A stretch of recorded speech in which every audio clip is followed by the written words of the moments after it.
to Metal Ben's Chronicles, where metal lives. Anyways, got an interesting video coming up for you today. A different kind of video coming up again.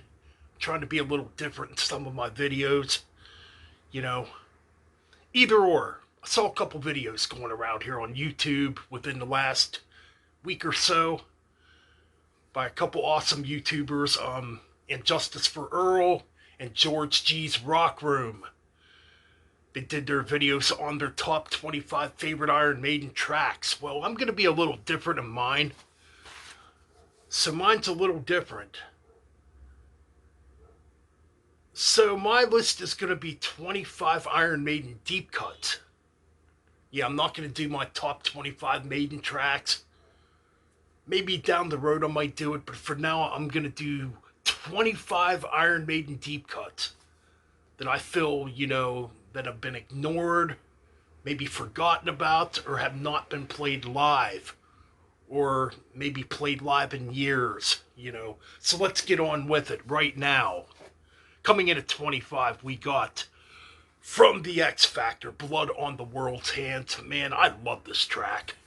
It's dark, it's pretty gloomy sounding, just a really, really good song, It's kind of one I'd like to see come back in their live set. I don't even know if they actually ever played it live, to be honest. But I think it would be cool to hear how Bruce would do this song, But yeah, this is one of them songs with Blaze I really enjoy. So yeah, that's my 25. I just really like the atmosphere to this track.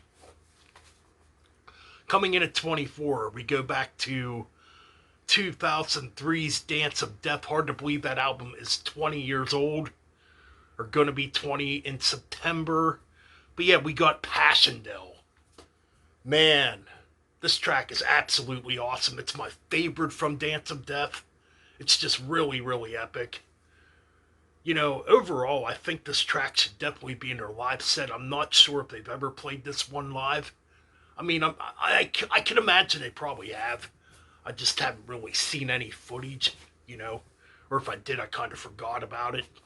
But yeah, I think Passchendaele's a really, really good epic by Iron Maiden. There's just a lot of bombastic power to this track, Coming in at 23, we're going back to Somewhere in Time with Loneliness of a Long Distance Runner. I know it's quite a cheesy song title, but man, this track is so good. I really enjoy it, I don't think Iron Maiden's ever played this one live, not that I know of. But man, there's some great musicianship on this track. I really love the harmony guitar work on this, So yeah, that's my 23. Okay, moving on to 22, we go back to Power Slave with The Duelist. Wow, what a cool track. Yeah, it seems like a lot of people don't really care for this track. I've always liked it. It's kind of in the style of Phantom of the Opera a little bit, with the speed tremolo picking type of rips going on. Yeah, it's really cool. And I love the mid section of this track with all those guitar harmonies, man. Just great stuff. Yeah, it's a very underrated track. I would love to see this one played live, to be honest. Number 21. Now we get to an Iron Maiden track that's never been on a studio album. And this one was recorded, I believe in 79, 1980-ish. And this was on the Running Free single. I'm talking about Burning Ambition. A lot of people might not know this track. I'm sure there's people out there that do know it. But yeah, this is a very early Di'Anno era track that never made it onto Iron Maiden or Killers, the first two albums. And this track, it's quite different for Iron Maiden. A lot of people say the track Writing on the Wall was their first dive into doing southern rock type of riffing. No, that's actually not true. Burning Ambition really has a Lynyrd Skynyrd type of vibe to it, in the first, I'd say the first minute or so of the track, it's quite different. Yeah, it almost has a Skynyrd vibe to it. I mean, then it turns into new wave of British heavy metal stuff, Oh no, it's quite different for what for what Iron Maiden was doing at the time. It's quite different, and I think it's a pretty underrated track. Okay, so yeah, Burning Ambition from the Running Free single. Moving on, we got another track that was never on an it was never officially on a studio album. We got a track from the X Factor recording sessions, there, called Judgment Day. Wow, I don't know how this track did not make it onto the album. To me, it's better than a lot of the tracks that are on the album. It's faster, it's more in the style of the track like Aces High, you know, Man on the Edge, Be Quick or Be Dead. Definitely check it out, man, if you have not heard this track. It's really good, man. I would have replaced this with a track like Look for the Truth, you know, or, The Aftermath. Definitely. I would have taken those two tracks off the album and put Judgment Day on the X Factor. It would have made it a better album, in my humble opinion. So yeah, if you have not heard Judgment Day, look it up on YouTube and check it out. It's freaking good. Okay, number 19. Going back to the Somewhere in Time album with Sea of Madness. I absolutely love this track. It's a deep cut. Again, another track I don't think has ever been played live. You know, I don't know why. It's a really good track. It's one of the heavier Iron Maiden tracks, too. It's really good. I like it. Check out a band called Prototype. Prototype does a really awesome cover of Sea of Madness. Look it up. It's on YouTube. Definitely check it out. Okay, so moving on to number 18, we're going to the No Prayer for the Dying album. I know a lot of people shit on this album. You know what? Over time, this album has kind of grown on me. I really enjoy it, for what it is. And I'm talking about the track Public Enemy Number 1. I think this is a great track, Again, it's got like really cool harmony guitar leads to begin it, nice bass line by Steve Harris, you know. Oh no, I think Public Enemy Number One's a really good Maiden track, you know. I think it'd be cool to see it played live. Okay, coming in at number 17, I'm trying to blaze through this as quick as possible. Anyways, we got Still Life going back to the Peace of Mind album from '83. Hard to believe that album's going to be 40 years old, or if it might have turned 40 already.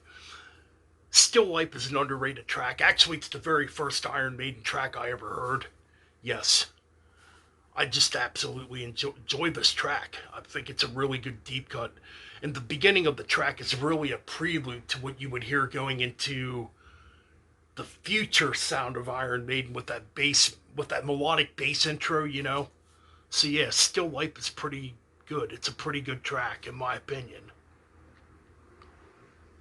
Okay, number 16, we got Judas Be My Guide. I always liked this track from Fear of the Dark. It's one of them deep cuts that I just enjoy. Now, in a lot of ways, this track could be a predecessor to what you would hear a lot of on Bruce Dickinson's solo material, sound-wise. To me, that's kind of the vibe I get, It kind of has more of that Roy Z type of sound to it, It's kind of weird. But yeah, I really enjoyed Judas Be My Guide. Absolutely incredible track, Okay, so moving on to number 15, we're going to a more recent album. I guess you can't really say it's too new anymore since it came out 17 years ago. Hard to believe. So yeah, we're going back to the A Matter of Life and Death album with the last track on the album, The Legacy. Man, this track is good. Yes, it begins very folklore-like, but man, the musicianship on this one is absolutely incredible. I love the guitar harmonies in this one too. With the three guys, Smith, Gears, and, Murray, just playing some incredible guitar harmonies on this track. Yeah, The Legacy is a really good way to end that album too. I just enjoy it. Number 14, okay, this track's more recent because it's off the more recent album Senjutsu. I know I've had some criticisms about this album, but I do really like the track Death of the Celts. Yes, Death of the Celts. I mean, I'm sure this will be in their live set, so it's a newer track. I can't really say, well, I guess in a way you could kind of consider it a deep cut. I mean, it's not a hit or nothing. But yeah, Death of the Celts, to me, it's basically the Clansman Part 2. Just a really good track. It has that similar, very Scottish, folkish type of or atmosphere to it, you know. I just really enjoy it. Yeah, Death of the Celts. Number 13, another track a lot of Maiden fans don't like. And we're going to Virtual 11 for this track. I know, not a popular Maiden album, but I'm going with The Educated Fool. I absolutely love the music on this track.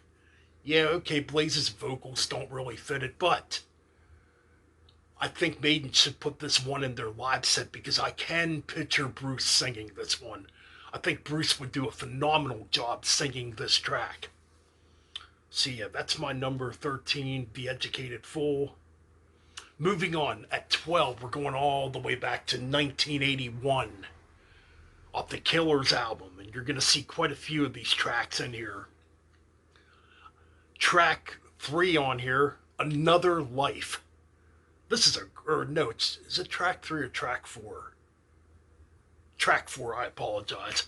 Another Life from Killers. This track's incredible. I absolutely love it. But then again, Killers is a great album. You could quintessentially say Killers is basically full of deep cuts, you know, since a lot of these songs aren't really well known or played live much, besides Rap Child, you know. But yeah, Another Life is a really good track.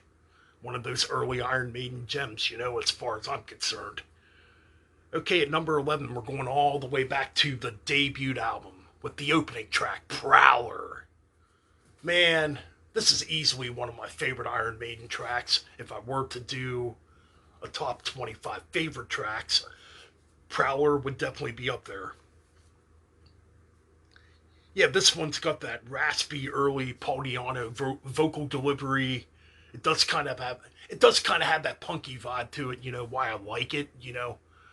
This is back when Maiden was just more aggressive, you know,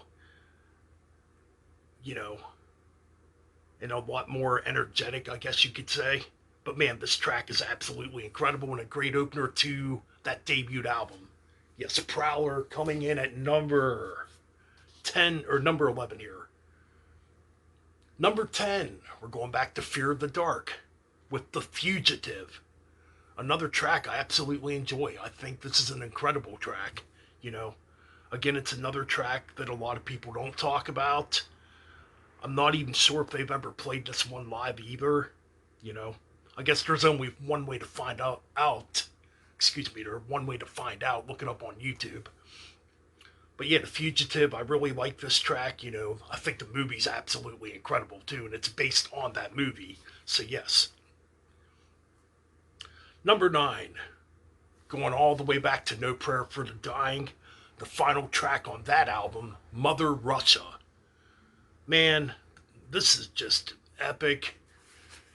And it's weird because it's epic without being 10 minutes longer, you know, close to 12 minutes longer, whatever.